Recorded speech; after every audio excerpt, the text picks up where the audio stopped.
सभी को राम राम, सभी को राम राम। तो चलिए हम हमारी श्री राम कथा प्रारंभ करते हैं। सबसे पहले मानसिक भक्ति करते हुए प्रभु के दर्शन करते हैं। राम दरबार की छवि के हम मन में दर्शन करते हैं। अपनी आंखें बंद करके प्रभु श्री राम सिंहासन पर विराजे हुए हैं। माता सीता उनके साथ विराजी हुई हैं। लक्ष्मण भैया, भरत भैया और शत्रुघ्न साथ में खड़े हैं प्रणाम करते हुए। और हमारे बजरंगबली प्रभु के श्री चरणों में बैठे हैं।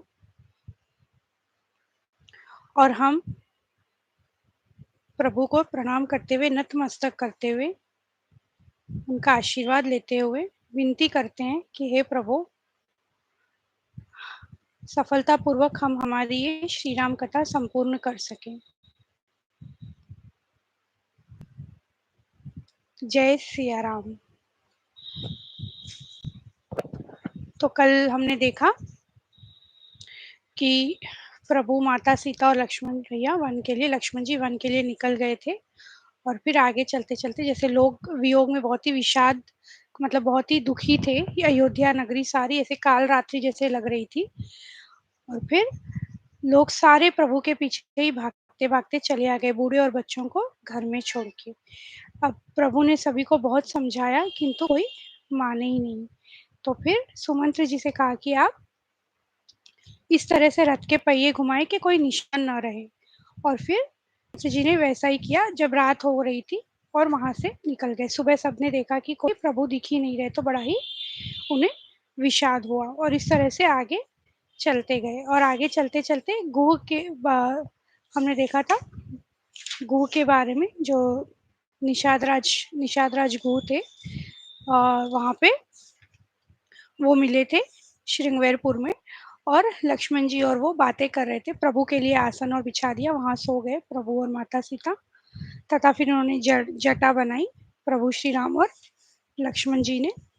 बड़ के झाड़ में जो पत्तों में जो दूध होता है उससे जटाएं बनाई।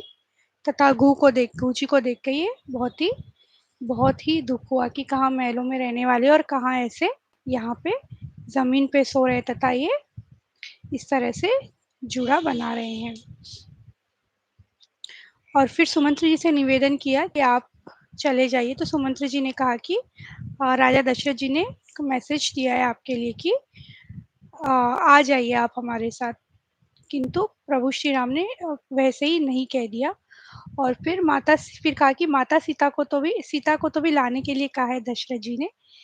तो माता सीता कहती है, मैं नहीं चल सकती। चांद और चकोरी हमेशा साथ में ही रहते, शरीर और छाँव हमेशा साथ में ही रहते, क्या कभी वो अलग हो सकते हैं? इसीलिए मैं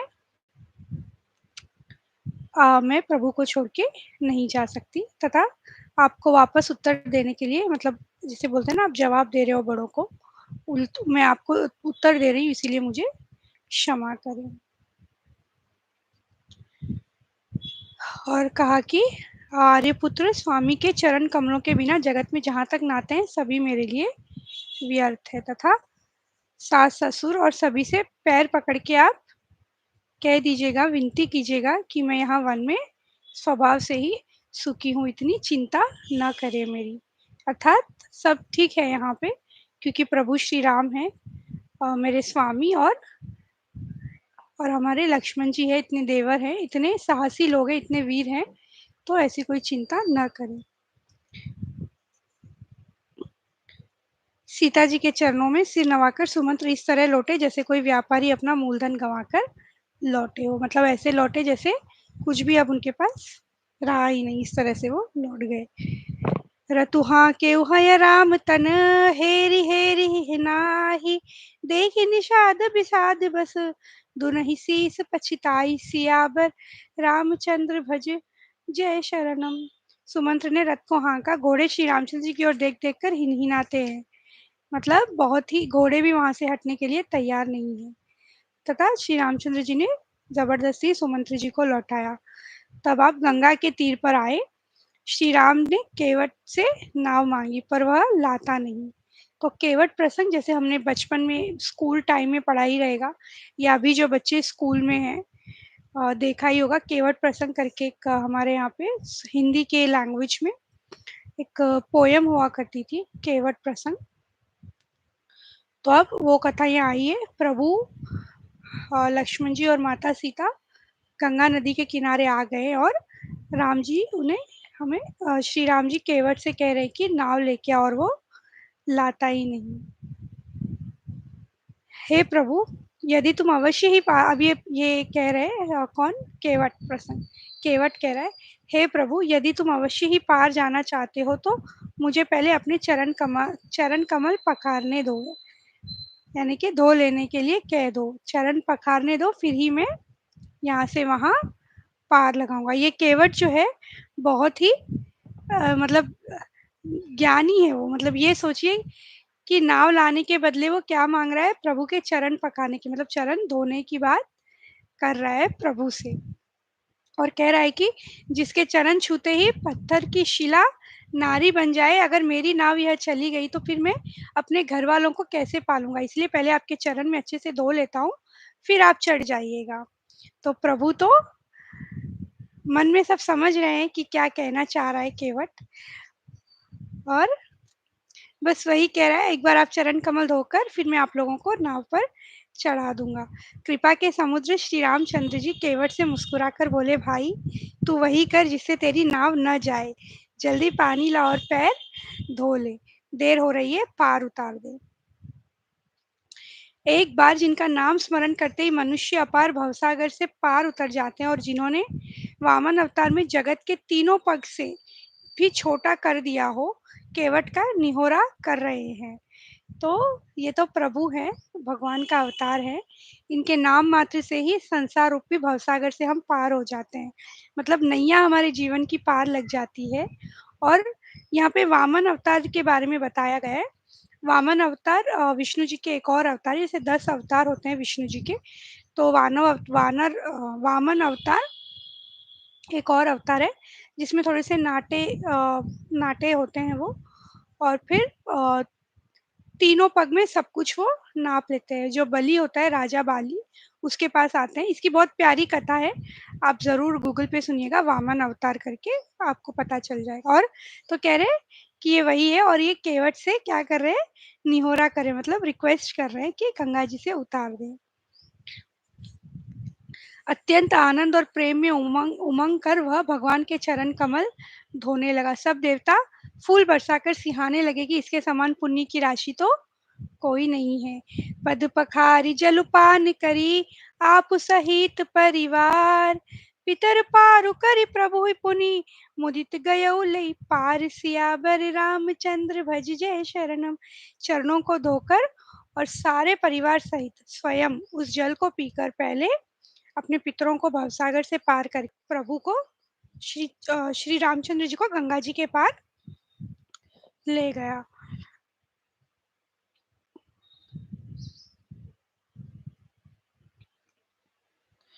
अब जैसे ही पार उतरे, गंगा जी को प्रणाम करने लगे। प्रभु को थोड़ा सा संकोच हुआ कि इसको कुछ दिया नहीं है, मतलब इससे काम तो लिया है ना, तो यहाँ से वहां पार तो ले गया, अब इसे कुछ उतराई तो देनी चाहिए।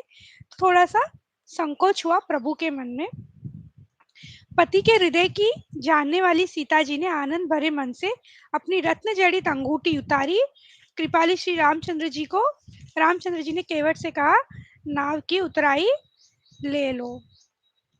तो यह संवाद देखिए, पति की जो मन की बात है वो पत्नी समझ रही है, तथा अपनी रत्न जड़ित अंगूठी, बहुत मतलब रत्न जड़ित, रत्नों से जड़ी हुई अंगूठी है, वो ऐसे सीता माता ने प्रभु श्री राम को दे दिया कि इसे दे दीजिए। और वो व्याकुल होके चरण पकड़ने लगा।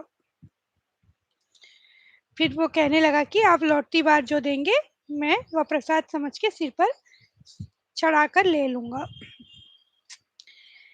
आज मैंने क्या नहीं पाया, मेरे दोष दुख और दरिद्रता की आग आज बुझ गई। मैंने बहुत समय तक मजदूरी की, विधाता ने आज बहुत अच्छी भरपूर मजदूरी दे दी। तो कहते हैं ना कि मतलब एक संवाद में जैसे हम जैसे कथाएं सुनते हैं, उसमें कहते हैं कि केवट ने जब प्रभु ने इसे केवट से कहा, तो केवट ने कहा, प्रभु मैंने आपको यहाँ से वहां पार लगा दिया है, और आप ये दे देना बदले में कि इस जीवन नैया से मुझे पार लगा देना। तो इतनी इतनी प्यारी बात है। बहुत कीन प्रभु लखन सियम, नहीं कछु केवटु लेई, बिदा कीन करुणातयन, भगति बिमल बरु देई, सियावर रामचंद्र भज जय शरणम। बहुत आग्रह किया किंतु केवट ने कुछ भी नहीं लिया, तथा प्रभु ने उन्हें उसे भक्ति का वरदान देकर उसे फिर विदा किया। और फिर माता सीता ने कहा गंगा जी से कि हे माता, जिससे मैं पति और देवर के साथ कुशल पूर्वक लौट आकर तुम्हारी पूजा करूंगी, इस तरह से आप मुझे आशीर्वाद दीजिए। प्राणनाथ देवर सहित कुशल कौशला आए, पूजे सब मनोकामना, सुज सहु रहु रही हहि जग छाई, सियावर रामचंद्र भज जय शरणम। तथा तथा नदी जो थी गंगा मैया, उन्होंने कहा तुम अपने प्राणनाथ और देवर सहित कुशल पूर्वक अयोध्या लौटोगी, तुम्हारी सारी मनोकामनाएं पूर्ण होगी और तुम सुंदर यश जगत भर में छा जाएगा। अब प्रभु श्री राम ने निषाद राजगुरु से कहा कि भैया अब तुम भी घर जाओ। यह सुनते ही उसका मुंह तो सूख गया और हृदय में बहुत ही दाह उत्पन्न हो गया, मतलब बहुत ही दुख हुआ उसे कि अब वो भी जाना नहीं चाह रहा है। तब गणपति शिव सुमिरि प्रभु, नाई सुर सर हिमात, सखा अनुज सिय सहित बन, गवनु कीन रघुनाथ, सियावर रामचंद्र भज जय शरणम। तब प्रभु श्री रघुनाथ जी गणेश जी और शिव जी का स्मरण करके तथा गंगा जी को मस्तक नवाकर सखा निषाद राज, छोटे भाई लक्ष्मण तथा सीता सहित वन को चले गए। तो निषाद राज को गु को जब प्रभु ने से कहा तो गु ने कहा कि कुछ दिन और रुक के मैं आपकी सेवा करके फिर चला जाऊंगा, आपके लिए कुटिया बना के, मतलब पर्ण कुटी बोलते हैं ना, पत्तियों का जो घर होता है वो बना के मैं आ जाऊंगा। और फिर ये सब वहां से निकले। अब आगे चलते चलते तीर्थ के राज प्रयाग के दर्शन किए इन्होंने। प्रयाग के दर्शन, अब आगे आके प्रयाग के दर्शन किए तो गंगा यमुना और सरस्वती का संगम ही उसका अत्यंत सुशोभित सिंहासन है। अक्षयवट छत्र है जो मुनियों के भी मन को मोहित कर लेता है। यमुना जी और गंगा जी तरंगे उसके चंवर है जिनको देखकर ही दुख और दरिद्रता नष्ट हो जाती है। त्रिवेणी संगम के बारे में दर्शाया गया है हमें यहाँ पे। से वही सुकृति साधु सुचि, पावहि सब मन काम, बंदी वेद पुराण गण, कई बिमल गुण ग्राम, सियावर रामचंद्र भज जय शरणम। पुण्यात्मा पवित्र साधु उसकी सेवा करते हैं और सब मनोरथ पाते हैं। वेद और पुराणों के समूह भाट है जो उसका निर्मल गुणगानों का बखान करते हैं। और इस प्रकार श्री रामचंद्र जी ने आकर त्रिवेणी का फिर दर्शन किया। तो कहने का तात्पर्य ये, हमारे यहाँ पे नदियों की भी पूजा की जाती है, क्योंकि मतलब लॉजिक ये है कि हमें नदियाँ, हम माता मानते हैं नदियों को, जैसे गंगा नदी हो गई यहाँ पे हम देख रहे हैं अभी। तो इस तरह से नदियों की भी हमारे यहाँ पे पूजा की जाती है हमारे धर्म में। और फिर श्री रामचंद्र जी भरद्वाज जी के पास गए। किसके पास? भरद्वाज जी के पास। उन्हें देखते ही ऋषि मुनि ने हृदय से लगा लिया और बहुत ही आनंदमयी हुए। दीनी असीस मुनीस उर, अति आनंद अस जानी, लोचन गोचर सुकृत फल, मनहु किए विधि आनी, सियावर रामचंद्र भज जय शरणम। उन्होंने कहा मानो संपूर्ण पुण्यों के फल को लाकर आंखों के सामने कर दिया हो, इतने आनंदित हुए भरद्वाज जी। भरद्वाज जी ने उनसे कोमल वचन में कहे, हे राम, आपका दर्शन करते ही आज मेरा तप, तीर्थ सेवन और त्याग सफल हो गया। आज मेरा जप, योग और वैराग्य सफल हो गया और मैं आज मेरे संपूर्ण शुभ साधनों का समुदाय भी सफल हो गया। कर्म बचन मन छाड़ी छलू, जब लगी जनु न तुम्हार, तब लगी सुख सपने हूँ नहीं, किए कोटि उपचार, सियावर रामचंद्र भज जय शरणम। जब तक कर्म, वचन और मन से छल छोड़कर मनुष्य आपका दास नहीं हो जाता, तब तक करोड़ों उपाय करने से भी स्वप्न में भी वह सुख नहीं पाता। कर्म, वचन और मन, मन से छल मतलब मन में कोई कपट नहीं होना चाहिए, सही कर्म होना चाहिए और वचन अच्छे होने चाहिए। और ये सब होने के बाद वही आपका दास नहीं, इतना करने पर भी मनुष्य आपका दास नहीं हो जाता, तब तक करोड़ों उपाय करने से भी स्वप्न में भी वह सुख नहीं पाता। अर्थात ये सब करके जब हम प्रभु का नाम लेंगे तो फिर हम सुखी हो जाएंगे। राम की विश्राम निसी, प्रात प्रयाग नहाई, चले सहित सिय लखन जन, मुदित मुनि सिरुनाई, सियावर रामचंद्र भज जय शरणम। सभी ने वहां पे रात्रि में विश्राम किया तथा प्रयागराज में स्नान करके मुनि को सर नवाकर तीनों और गो के साथ वे चले। बड़े प्रेम से श्री राम जी ने मुनि से कहा, चलते चलते साथ में चल रहे हैं सभी, चलते चलते प्रभु ने पूछा, बताइए हम किस मार्ग से जाएं। मुनि मन में हंसकर श्री राम जी से कहते हैं कि आपके लिए तो सभी मार्ग सुयम है। रास्ता पूछ रहे हैं ऋषि भरद्वाज जी से प्रभु, तो वो कह रहे हैं मन में हंस के कि सभी मार्ग आपके लिए सुगम ही है। विदा किए बटु विनय करी, फिरे पाई मन काम, उतरे नहाए जमुन जल, जो शरीर सम श्याम, सियावर रामचंद्र भज जय शरणम। तथा फिर मुनि ने अपने शिष्यों को बुलाया और सभी का, क्योंकि प्रभु श्री राम पे बड़ा अपार प्रेम था, गए और साथ में उन्हें मार्ग बता रहे थे। और ताकि जो जिस जिस गांव से निकल रहे थे वो गांव के लोग भी देख के बहुत ही हर्षित हो रहे थे। जो स्त्री पुरुष थे प्रभु श्री राम और माता सीता तथा लक्ष्मण जी को देख के बहुत ही हर्षित हो रहे थे। और फिर ऐसे चलते चलते चार ब्रह्मचारियों के साथ आए थे। चार ब्रह्मचारियों ने विदा ली और यमुना जी के पार उतरकर सबने यमुना जी के जल में स्नान किया, जो श्री रामचंद्र जी के शरीर के समान ही श्याम रंग का था। तथा अब यमुना जी के तट पे आ गए और यहाँ पे स्नान करके रेडी हो गए। सजल नयन तन पुल के निज, इष्ट देव पहचानी, परे उदंड जिमि धरनी तल, दसान जाई बखानी, सियावर रामचंद्र भज जय शरणम। अपने इष्ट देव को पहचान कर उसके नेत्रों में जल भराया और शरीर पुलकित हो गया। वह दंड की भांति पृथ्वी पर गिर पड़ा। उसका प्रेम वियल दशा का वर्णन नहीं किया जा सकता। ये एक तपस्वी है जिनका यहाँ पे वर्णन किया जा रहा है, जो कि बहुत ही तेज का पुंज, छोटी अवस्था का और सुंदर था। उसकी गति कभी नहीं जानते, अर्थात परिचय देना नहीं चाहते। तो एक ऐसा था जिसको देख के कोई छोटा सा बच्चा था, थोड़ा छोटा सा, किंतु वो बहुत ही तेज था। तो पता नहीं वो कौन था, पर कोई तपस्वी थे। हमारी समझ से ये तापस या तो श्री हनुमान जी थे अथवा ध्यानस्थ तुलसीदास जी। बताया तो नहीं गया है, किंतु यहाँ पे कह रहे हैं कि हो सकता है वो हनुमान जी हो या फिर श्री तुलसीदास जी हो, जो देख के प्रभु को बहुत ही ज्यादा खुश हो गए हैं। और प्रभु ने प्रेम पूर्वक पुलकित होकर उसको हृदय से लगा लिया। बड़ा ही, बिल्कुल इतना प्रेम देख के तो प्रभु ने बिल्कुल गले ही लगा लिया। तब रघुबीर अनेक विधि, सकहि सिखावनु दीन, राम रजाय सुशीस धरी, भवन गवनु ते कीन, सियावर रामचंद्र भज जय शरणम। तब श्री रामचंद्र जी ने सका गु को अनेकों तरह से घर लौट जाने के लिए समझाया। श्री रामचंद्र जी की आज्ञा सिर पर चढ़ाकर उसने अपने घर को गमन किया।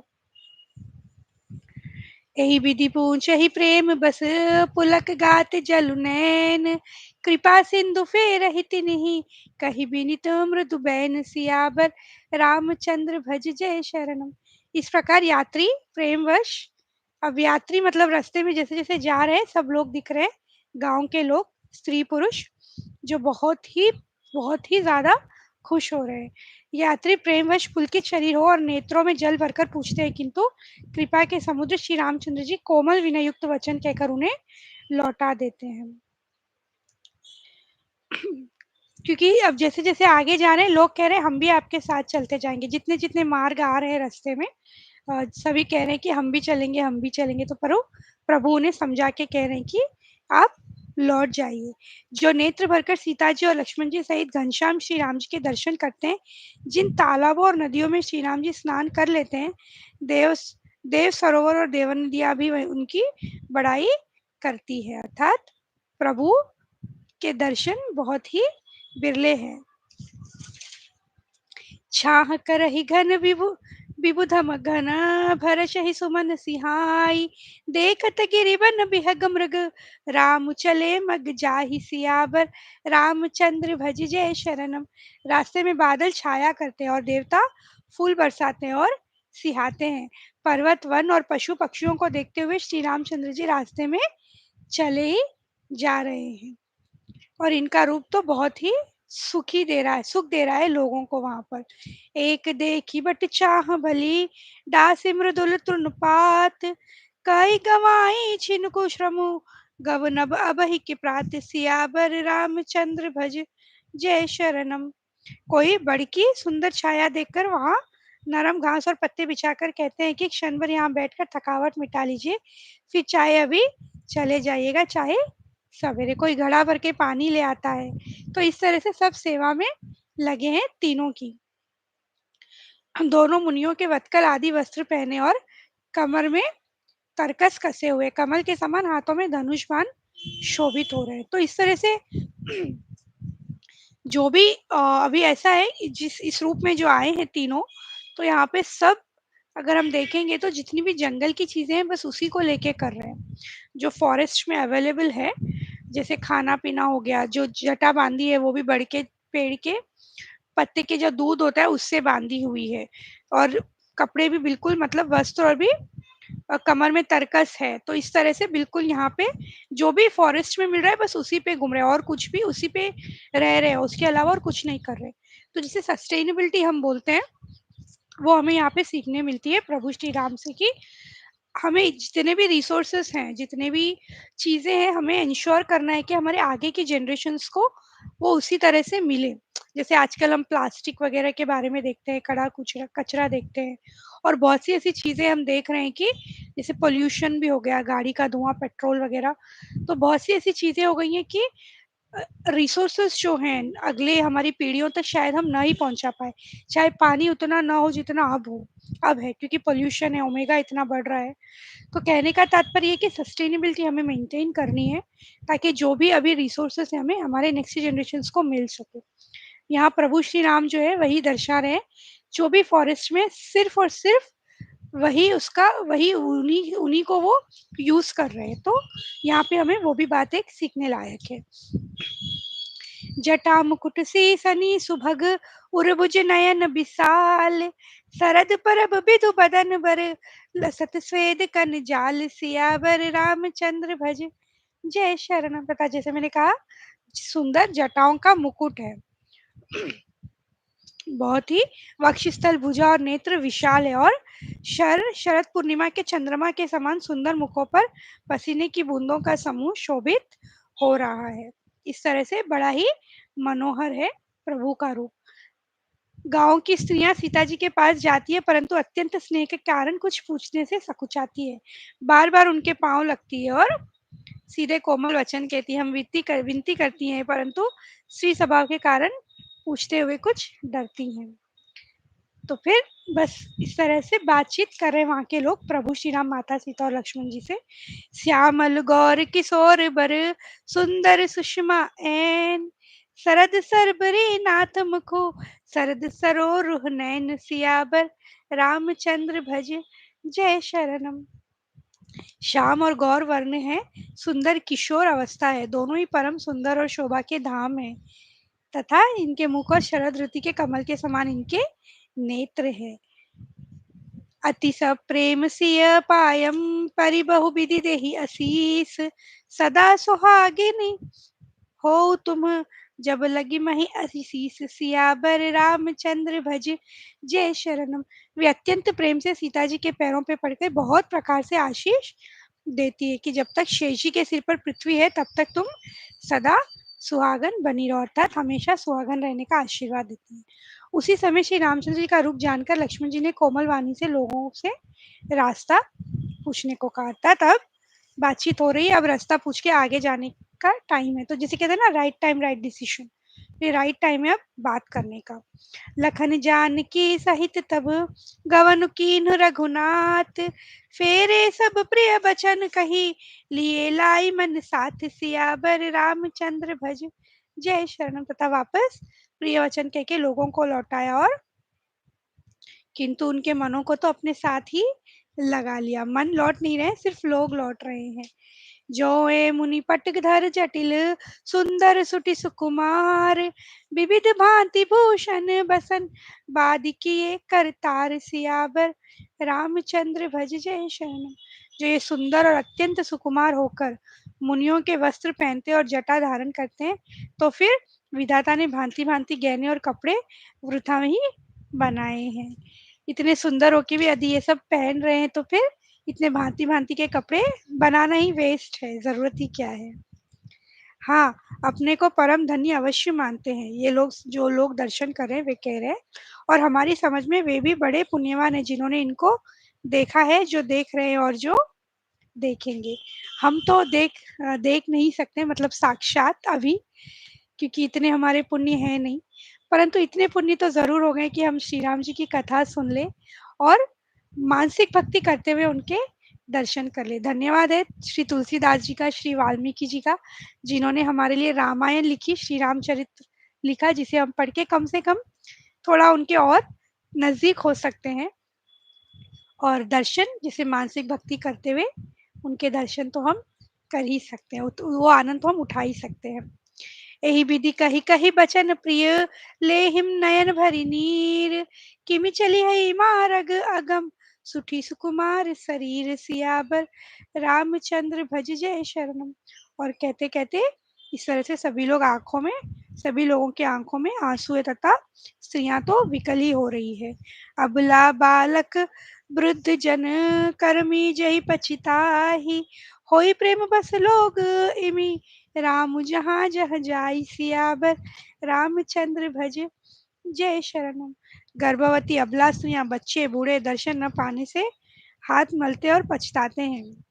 इस प्रकार मतलब वहां तक चल के नहीं जा पा रहा है ना, गर्भवती या फिर जो प्रसूता में स्त्रियां होती है, और लेडीज मतलब बच्चियां, बच्चे और बूढ़े भी। तो बस इस प्रकार जहां जहां श्री रामचंद्र जाते हैं, वहां वहां लोग प्रेम के वश हो जाते हैं। यही विधि रघुकुल कमल रवि मगलोगन सुख देत जाहि चले देखत विपिन सिय सौमित्र समेत सियाबर रामचंद्र भज जय शरणम। रघुकुल रूपी कमल के खिलाने वाले सूर्य श्री रामचंद्र जी इस प्रकार मार्ग के लोगों को सुख देते हुए सीता जी और लक्ष्मण जी सहित वन को देखते हुए आगे चले जा रहे हैं। जिन जिन देखे पथिक प्रिय सिय समेत दो भाई भव मगु अगमु आनंद ते बिनु श्रम रहे सिराई सियावर रामचंद्र भज जय शरणम। प्यारे पथिक सीता जी सहित दोनों भाइयों को जिन जिन लोगों ने देखा, उन्होंने भव का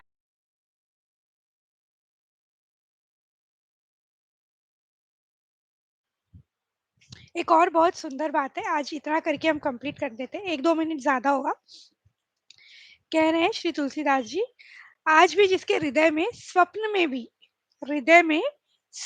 में भी कभी लक्ष्मण सीता राम तीनों बटोही आ बसे, तो वह भी श्री राम जी के परम धाम को, उस मार्ग को पा जाएगा जिस मार्ग को कभी कोई बिरले ही मुनि पाते हैं। अर्थात स्वप्न में भी अगर देख ले, सच्चाई में ना देखे, जैसे हमने कहा साक्षात हमने तो नहीं देखा है, और पता नहीं कब हमारे इतने पुण्य होंगे कि हम देखें, परंतु स्वप्न में भी यदि इन तीनों को देख लिया, तो फिर इस भवसागर से हम पार हो जाएंगे, जिसे बड़े बड़े मुनि भी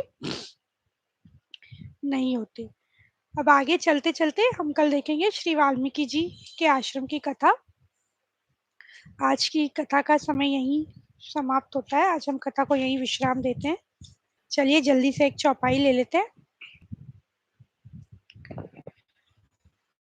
हो मंगल भवन अमंगल हारी द्रवहु सुदशरथ अचर बिहारी राम राम सिया राम जय जय राम राम सिया राम जय जय राम। बोल सियावर रामचंद्र की जय, पवन सुत हनुमान की जय, बोलो भाई सब संतन की जय। वीडियोस को लाइक करें, कमेंट करना ना भूलें। जय श्री राम राम राम सीताराम।